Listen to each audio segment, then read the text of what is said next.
Hello, I am Tara, the author of the Dining on a Dime cookbook where you can eat better and spend less. These are real recipes for real families. We don't use any crazy ingredients, stuff you already have in there. Today I'm talking with my wonderful assistant, Janelle. Welcome. Good morning. We are talking about canning today. So, as my viewers know, I am not a canner. I grew up with the story of my cousin who had a canning jar explode on her and it burned her really bad, and I have been terrified of canning ever since. But really, there's no reason to be afraid of canning. It's actually really, really safe. That is one of those things where it was just kind of a fluke thing that happened, So it's like, saying nobody should go in a car or ever drive in a car because you'll get in an accident. Well, you can't do that. But I really don't do well because I have chronic fatigue syndrome with fibromyalgia. I don't do well with heat. And canning in August would not be a good fit for me. So I freeze all of my produce. But I'm going to start doing some videos with canning, and I did one the other day with Heidi, and I'm doing one with my assistant Janelle here because you guys are huge canners and my viewers always want to know about canning. Is it worth it? Does it really, really save you money? And Heidi and I did a video the other day, this one will probably come after it, but we were talking about how canning doesn't really save you money. I mean, it's a great hobby. It's great food. You know what kind of food you're getting, that kind of thing. But if you really come to dollar for dollar time, investment spent in jars, investment spent in sugar, that kind of thing, it's not a huge money saver. But I wanted to talk to you and get your opinion and see what you think. So what is your 2 cents on canning? Why do you can? And I assume, how big is your garden? Mine is not nearly as big as Heidi's by any means, but I try to do enough of what we have in there to last us through the year till the next garden. Okay. All right. So for a family of 4, and then I have some college-age nieces who really like to mooch the canned things because they're better. They just can't get it anywhere else. It's better. It just tastes better. So that's what they want, and so I have to keep them in business too. So I have a lot, and I do like to give canning away. We do homemade bread, so it's really fun to be able to give homemade bread and homemade jelly to like all my husband's coworkers at Christmas or things like that. Yeah. So it's good. So I've been thinking a lot about, Heidi actually told me you guys had talked about canning, and she told me that it was not a money saver. And I haven't ever approached canning as a money-saving endeavor. It's always been, I grew up canning with my grandma, who was not a blue book lady. It was, you'll find a lot of USDA deviations, and where all the cousins are still here to tell the tale. So I grew up with that history, so that's something that is just, I have a love for that in my heart. And when I go home in the summer, my sister and I will we're actually both saving rhubarb already. We'll have jam day, it's called, and all the women in the family come. And I think last year our recipe started with 72 cups of rhubarb that we cooked into jam for we do it for our whole family and then, to give away or whatnot. So we started with a lot. We work in really big batches, and it's a day. So it's a fun thing we do socially, but also we like to eat it. Now, we don't buy our rhubarb. We grow it, and then we've actually, I don't know if I should say this on here or not, but we may or may not have gone on yards of homes that are abandoned to get rhubarb quantity we've needed for the year. We've called around to people, but we don't pay for it. Yeah. And so that's a money saver for sure. If you had to go buy it all, you would not be saving any money. But it's fun and it's delicious. So that's our take on that.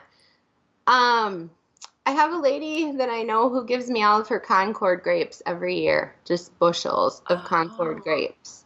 I recently had somebody give me a whole bunch of oranges that they couldn't use, and I made marmalade. So, I mean, I've never done that, and I wouldn't have, but when you start to develop relationships with people and they know you don't waste, they just bring you things. So we have an apple tree, so I can all of our sauce, and apple jelly and things like that. Let's see what else. I'm trying to think of all the fruits people give me. We did meat, and that actually is really wonderful to have. I take it camping sometimes, and it's just convenient to open it, heat it up, and there's your meal. What kind of meat do you can? So I've done beef. I do a lot of beef just because that's what we have. Ground beef? I'll do ground beef, and then I'll also do like roast, and then it's a really quick stroganoff, or it will be in its own gravy with mashed potatoes kind of a thing. But growing up, we had lots of canned venison. I've done chicken before. So it's just whatever you have on hand. The really great thing about that is it's just ready. So I grew up on a farm. It was not uncommon that maybe we would have a week and a half of no power in the winter because the lines were down. So there's lots of reasons you should just have food ready in your home. You just never know what's going to happen when you're going to lose power or why. I was shocked, and I need to do a video on this. I was shocked how many people don't have enough food for a week in their house, let alone if there's a major power outage or like we had big floods here this winter. You guys had major snow. We did. We only lost power a couple times, and it wasn't long, but it was like have your backup batteries ready thing.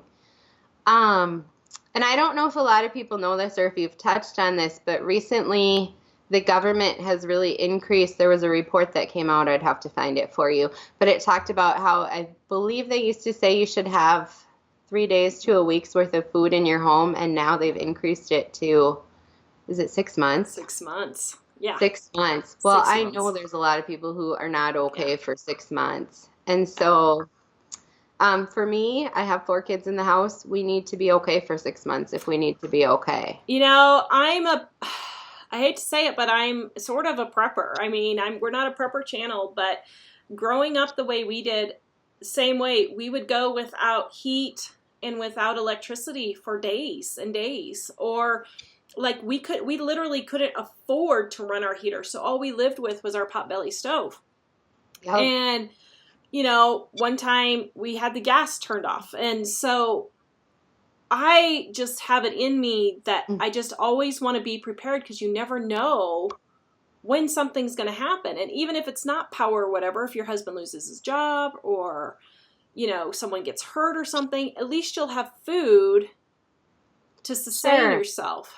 And another thing about that is it's convenient. You can have tacos in 5 minutes. As quick as you can heat a jar. You open the lid and heat it. Because you can hamburger with or chicken with taco seasoning right in the jar. Open the jar, there's your tacos. Yeah. It does not get easier than that. Yeah. So I'll take that camping with us, and we'll have instant walking tacos. It's just super handy. So for those who don't know, what's a walking taco? Oh, so that's when you crush up a bag of, do you know or not? It's when you crush up a bag of Doritos, and then you'll throw all of your taco things into the bag and eat it with a fork right out of the bag. So it's the ultimate lazy person food, but they have it at concession stands sometimes, outdoor events.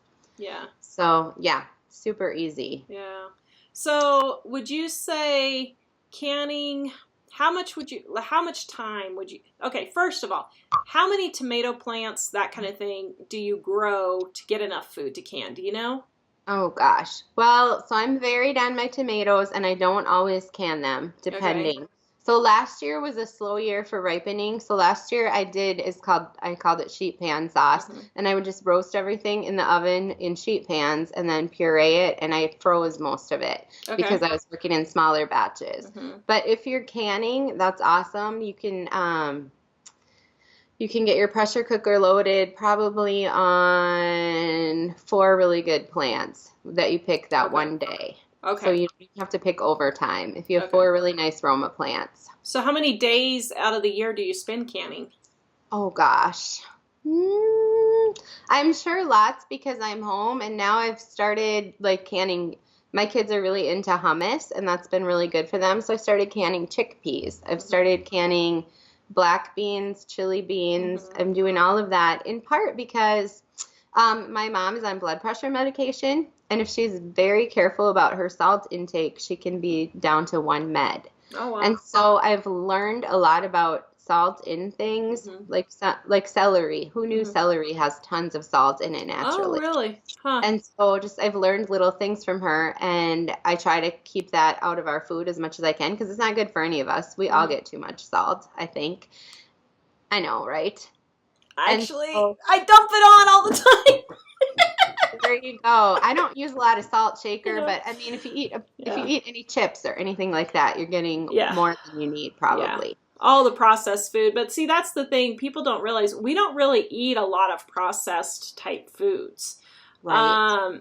You know, it's, I don't know. We do eat a lot of fresh type foods. And so I think if you stay away from the processed type stuff, that's where you can really cut back if you need to on those kinds of things. So you're canning all year long now, not just in the Yeah, so summer. I've really Okay. started, and then I know a lot of people who will freeze their things and then can them during the cooler months. Oh, that's a great idea. So Yeah. that's nice because you're not in the hot kitchen. But I know lots of people who have canning kitchens, either in their garage or in their basement, a stove.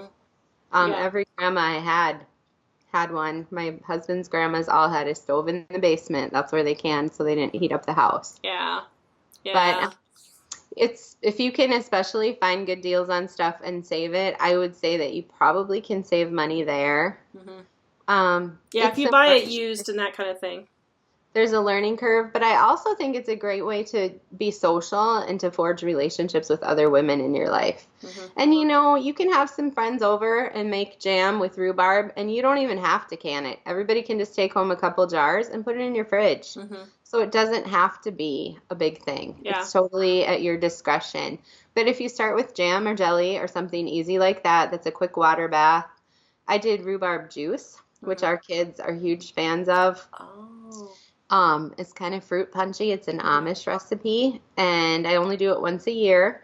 And then I hide the jars because if I don't have it on each kid's birthday at their party, they're devastated. Oh, that's So neat. it's kind of just a fun thing. But that's a Hmm. 5-minute water bath. So that's a really good place to start because you don't need a pressure canner. Hmm. You don't need a lot of tools. And you can, once you let people know you're a canner, jars just start showing up at your house. I know. They do, don't they? I Yeah, know. so you don't need a big investment, Yeah. and if you learn from somebody who already knows, they probably have some jars to get you going. Hmm. Yeah. And you can borrow a water bath until you're ready to buy your own. Yeah, and estate sales and garage sales, of course, are always, thrift stores are always good places to find them too. Make sure when you get them, though, that the top is not chipped. You need to make sure that the top is not chipped. That's Yep. really important. Yep, the And rim of that's the really, jar yep. needs a Hmm. good integrity. Yep. Yep. Yep, All and if you're right. buying a canner, you don't want any rust in there. No, no, you don't. Yeah. All right. Thank you, Janelle. Please check out our Dining on a Dime cookbook where you can eat better, spend less. We are doing a series of canning videos with several of my friends who do can.